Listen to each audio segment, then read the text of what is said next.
Je veux tout le monde sur un seul rang, juste devant moi ici. Les hommes autour.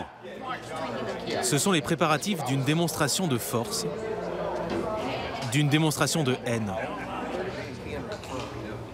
Les femmes, derrière Madame Amanda et frère Josh.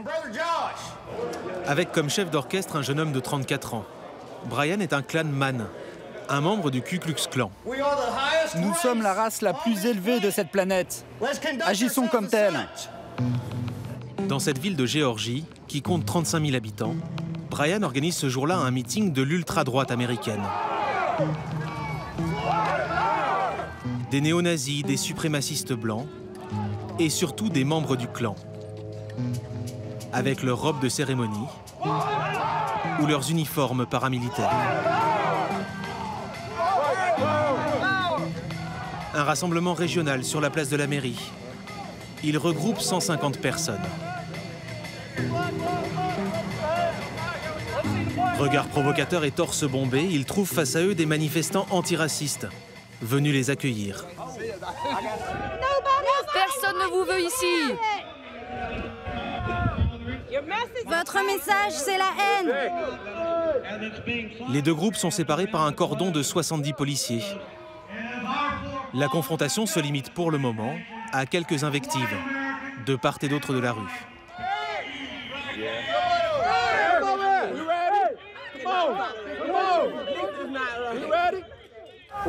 On est ici pour représenter la race blanche. Et si vous ne le faites pas, qu'est-ce qui peut se passer? On va petit à petit disparaître et on va être éliminé de la surface de la Terre. C'est ce que ces gens-là veulent. Ils veulent que nous partions, que la race blanche devienne un mythe, quelque chose du passé. On est là pour s'opposer et dire non. Vous n'obtiendrez pas ça de nous. On va se battre. Et ce n'est pas de la provocation? Non, ce n'est pas une provocation. On n'est pas là pour provoquer qui que ce soit. Pourtant, le meeting est un enchaînement d'appels à la haine. Contre la communauté noire, toujours la cible prioritaire du Ku Klux Klan. Mais aussi contre les Juifs, les Mexicains, les homosexuels ou les communistes. Les Juifs vous utilisent. Contre nous, les Blancs. La plupart de ces gestes et de ces propos seraient en France passibles de prison ferme, pas aux États-Unis. Ici, on peut tout dire. Il n'existe aucune loi pour encadrer la liberté d'expression. Si un homme couche avec un autre homme, c'est une abomination. Les deux doivent être traînés dans leur sang et ils doivent être exécutés. Jusqu'à l'an dernier, le clan n'avait jamais manifesté dans cette petite ville du sud des États-Unis. Mais c'est la deuxième fois en 6 mois.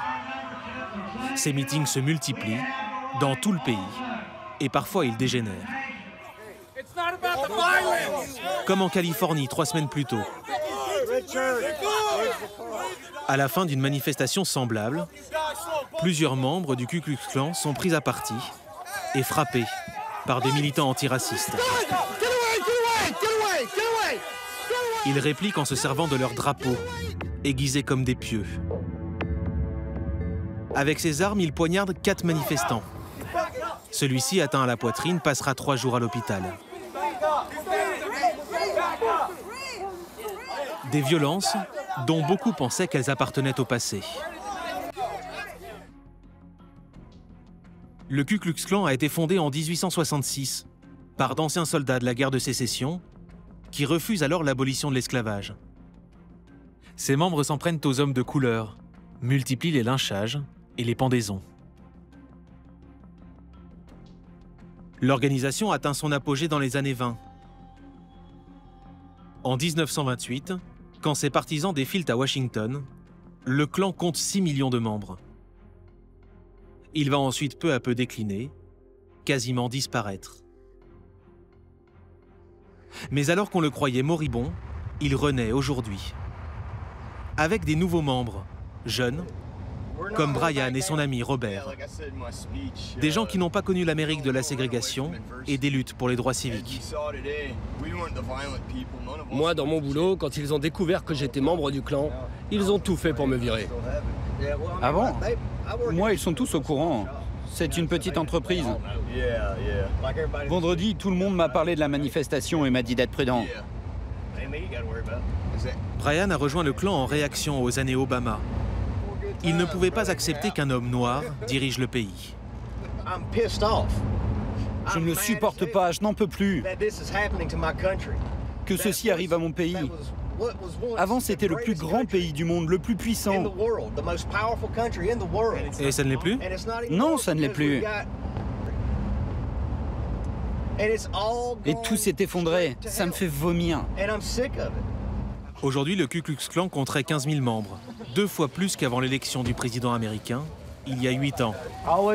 J'ai toujours l'impression d'être spécial quand je mets cette chemise. Ah merde, je me brûle. Les nouveaux adeptes sont très vite pris en main. Le clan organise des week-ends, des barbecues, des vacances communes. D'ailleurs, le terme Ku Klux Klan, un mélange de grec et de dialecte écossais, veut dire cercle de famille. Au fait, félicitations. Vous avez fabriqué un petit être humain, un blanc. J'espère qu'il aura le blanc de sa mère.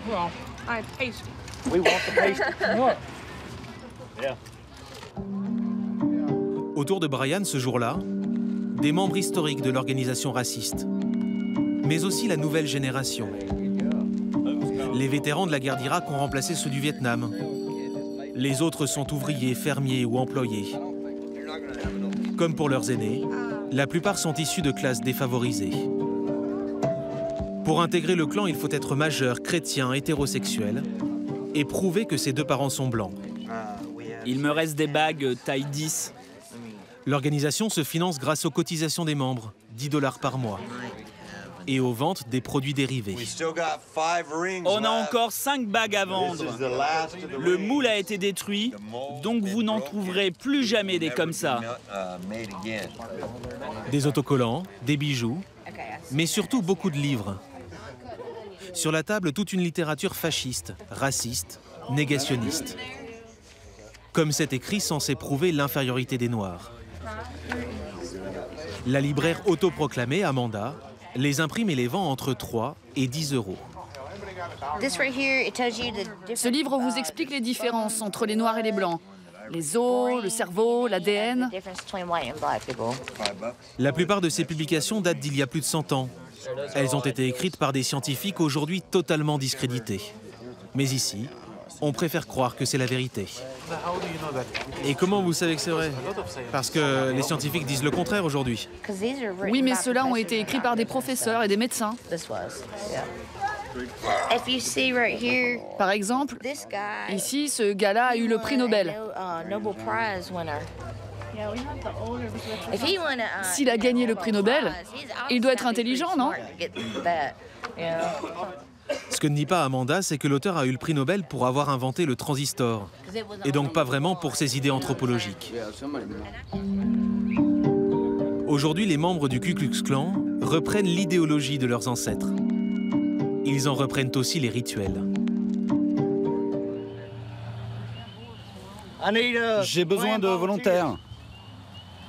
Là encore, c'est Brian qui est aux commandes. Tout se passe bien? Oui, j'essaie juste de me calmer et de faire en sorte que rien ne rate. Dans le champ d'un des membres, il s'occupe de la cérémonie de la croix. Elle fait 5 mètres de haut. Tout à l'heure, elle sera dressée et devra brûler entièrement.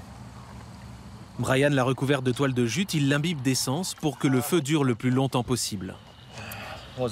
Il reste encore un peu moins de la moitié. Le Ku Klux Klan a emprunté cette tradition aux Écossais du Moyen-Âge, qui brûlaient des croix pour déclarer la guerre. L'organisation l'a transformé en rite religieux. Allumer la croix, ça symbolise Jésus-Christ comme lumière du monde. Et avec elle, on chasse les ténèbres. On se débarrasse des péchés et de la corruption du monde avec la lumière de Jésus. Une fois les préparatifs terminés, Brian revêt sa robe, très fier de porter le même costume que les fondateurs de l'organisation, ceux qui n'hésitaient pas à lyncher les Noirs. On perpétue cette tradition depuis 150 ans. On n'a pas disparu, on est toujours là. À chaque fois que je mets ma robe et ma cagoule, ça me connecte avec les anciens qui ont créé le clan. Et c'est pas pour le spectacle. Non, pas du tout. Cette robe est sacrée pour moi. Venez avec moi, prenez le jerrycan.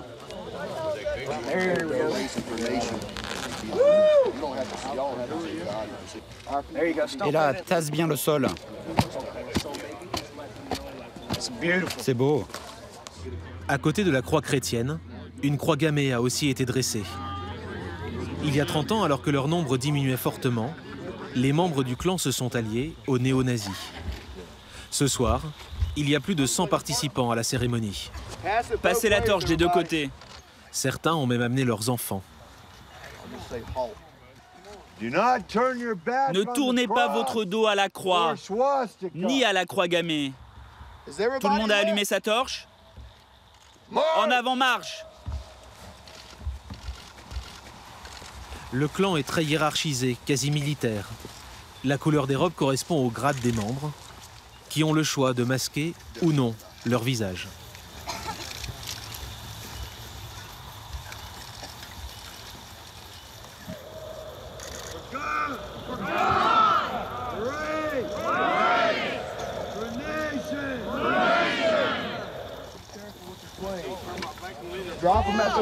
Mettez vos torches à la base de la croix.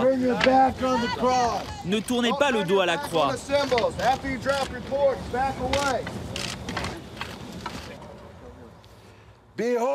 Prenez garde. Cette croix est toujours en flammes.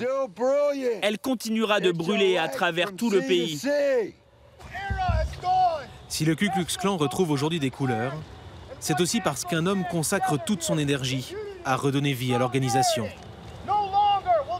Un enragé qui inlassablement recrute de nouveaux membres.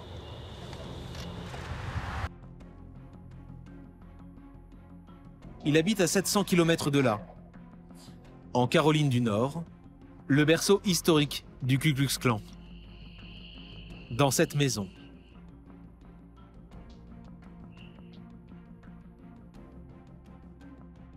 il s'appelle Chris Barker. C'est le mari d'Amanda, la libraire. Il est surtout le chef des Chevaliers Blancs, le sous-groupe le plus important du Ku Klux Klan. Il revendique 4000 membres. Et quand il lave ses mains sales, il en profite pour faire une blague raciste. Ah, si seulement tous les nègres pouvaient faire ça. Chris n'était pas au meeting de Géorgie car il est en liberté conditionnelle. Il sera bientôt jugé pour détention illégale d'armes à feu. En attendant son procès, il n'a pas le droit d'avoir d'activité en rapport avec le clan, sous peine d'aller directement en prison. Ku Klux Klan, bonjour. Mais dans l'ombre, il continue à le diriger depuis chez lui. Chris travaille à temps partiel chez un carrossier. Le reste du temps, il le passe dans ce bureau, où il gère la hotline du Ku Klux Klan. Ouais, ce sera une grande manifestation le 23. Vous pouvez venir. Tous les Blancs sont les bienvenus. Le numéro de la hotline se trouve très facilement sur Internet. Le couple reçoit plus de 20 000 appels par mois. Ku Klux Klan.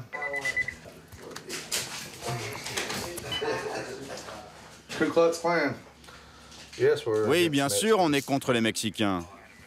Comme ils ne peuvent pas prendre tous les appels, beaucoup de messages sont enregistrés sur un répondeur numérique. J'aimerais rejoindre le clan. Je vous laisse mon numéro. Parmi ces appels, la moitié seulement émane de partisans. Les autres sont des messages d'insultes. Allez vous faire foutre. Allez vous faire foutre. Moi, en fait, j'adore ça. Parce que je vois que ça les affecte. À chaque fois qu'ils appellent et laissent ces messages, je m'en fous. Je peux les effacer en un clic. Mais vous savez que beaucoup de Blancs vous détestent? Oui, je sais. Mais ça ne me dérange pas non plus. Un jour, ils comprendront. Quand ils ne pourront plus se balader en sécurité dans la rue, ils comprendront.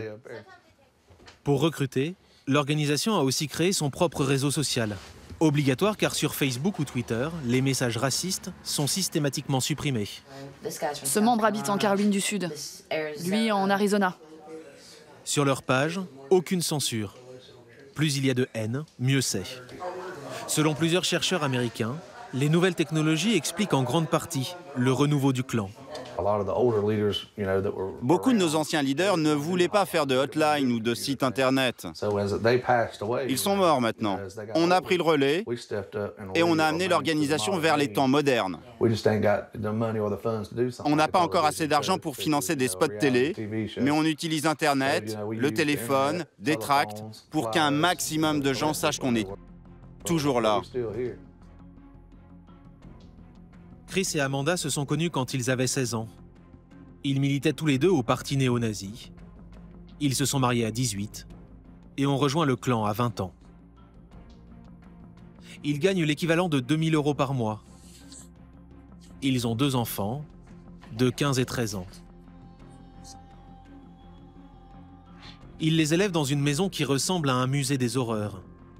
Un portrait d'Hitler dans chaque pièce, un porte-couteau qui transperce un corps d'homme noir et des stickers de haine sur le réfrigérateur. Qui veut à boire? Tim ont grandi dans cette ambiance de violence.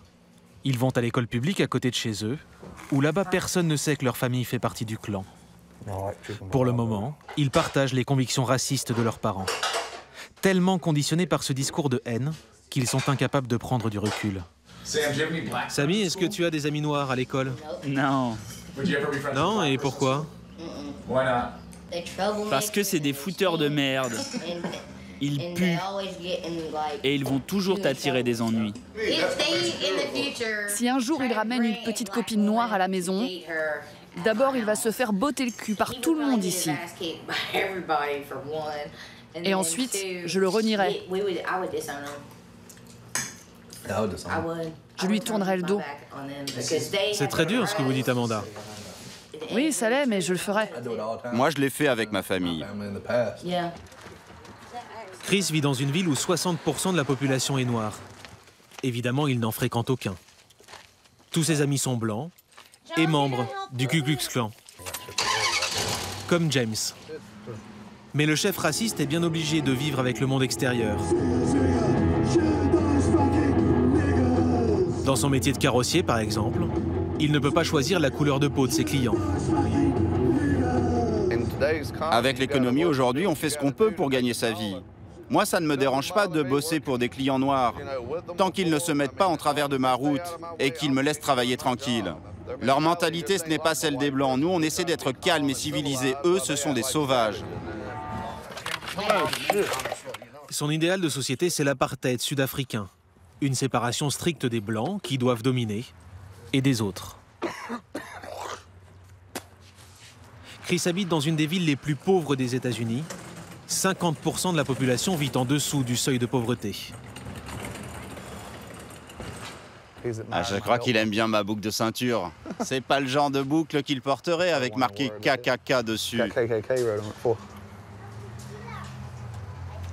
Ouais. Regardez là, c'est le problème de l'Amérique, les gens qui arrivent. Ils viennent et piquent le travail des Blancs. À chaque sortie, il se remplit de haine. Ils sont comme des cafards, ils ne font que se reproduire. Même quand il est obligé de demander un renseignement à ce vendeur d'origine mexicaine. C'est où la toile de jute? C'est là-bas, au fond de l'allée. Il ne lui dit ni bonjour, ni merci.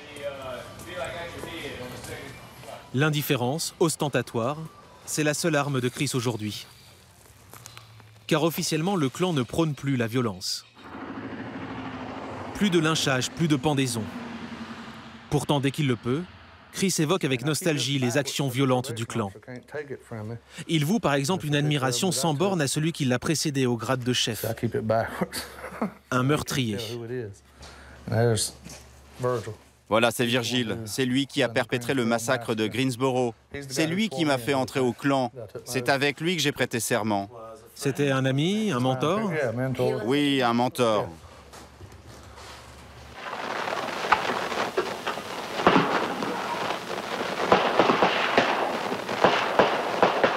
Le 3 novembre 1979, Virgil Griffin et une dizaine de membres du clan tirent sur des manifestants noirs et communistes dans les rues de Greensboro. Ils en tuent 5. Ce sont les derniers meurtres reconnus officiellement par le Ku Klux Klan.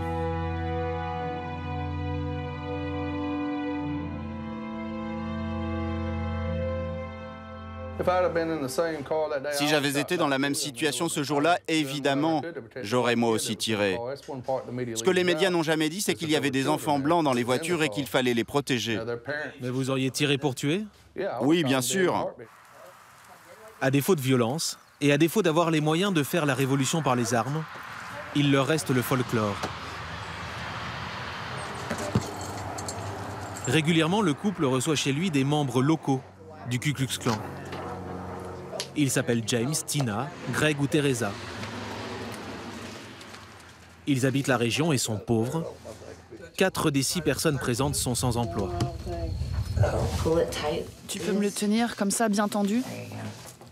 Ensemble, ils reproduisent les rites de l'organisation secrète. Et pour faire des économies, c'est Amanda qui confectionne les robes de cérémonie.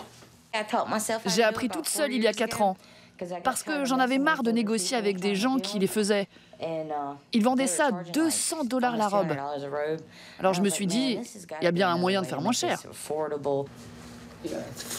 Fais-le passer au-dessus de ma queue de cheval.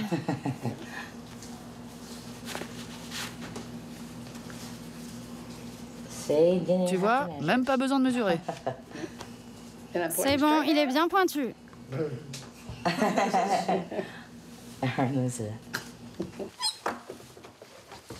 À côté de sa maison, Chris a construit une chapelle.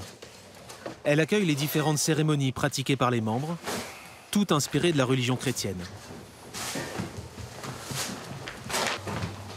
La robe est copiée sur celle des processionnaires catholiques espagnols. Pour le clan, elle représente les fantômes des soldats sudistes morts pendant la guerre de sécession. Amanda, vous vous sentez comment dans cette robe? Je me sens bien. Au fond de la pièce, un autel, une Bible, une croix.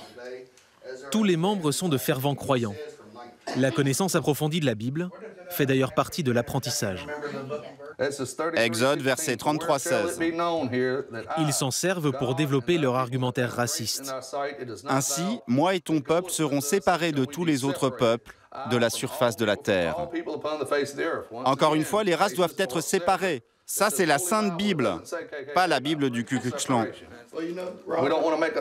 Comme tous les intégristes religieux, les membres du clan ont une lecture littérale des textes.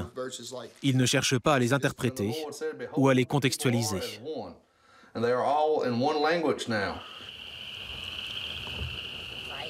Ce soir-là, c'est Chris, dans sa robe violette de chef, qui dirige la cérémonie de la croix. Elle est autorisée uniquement si elle se fait sur un terrain privé et à plus de 20 mètres de la route. Chris et Amanda en organisent une par mois.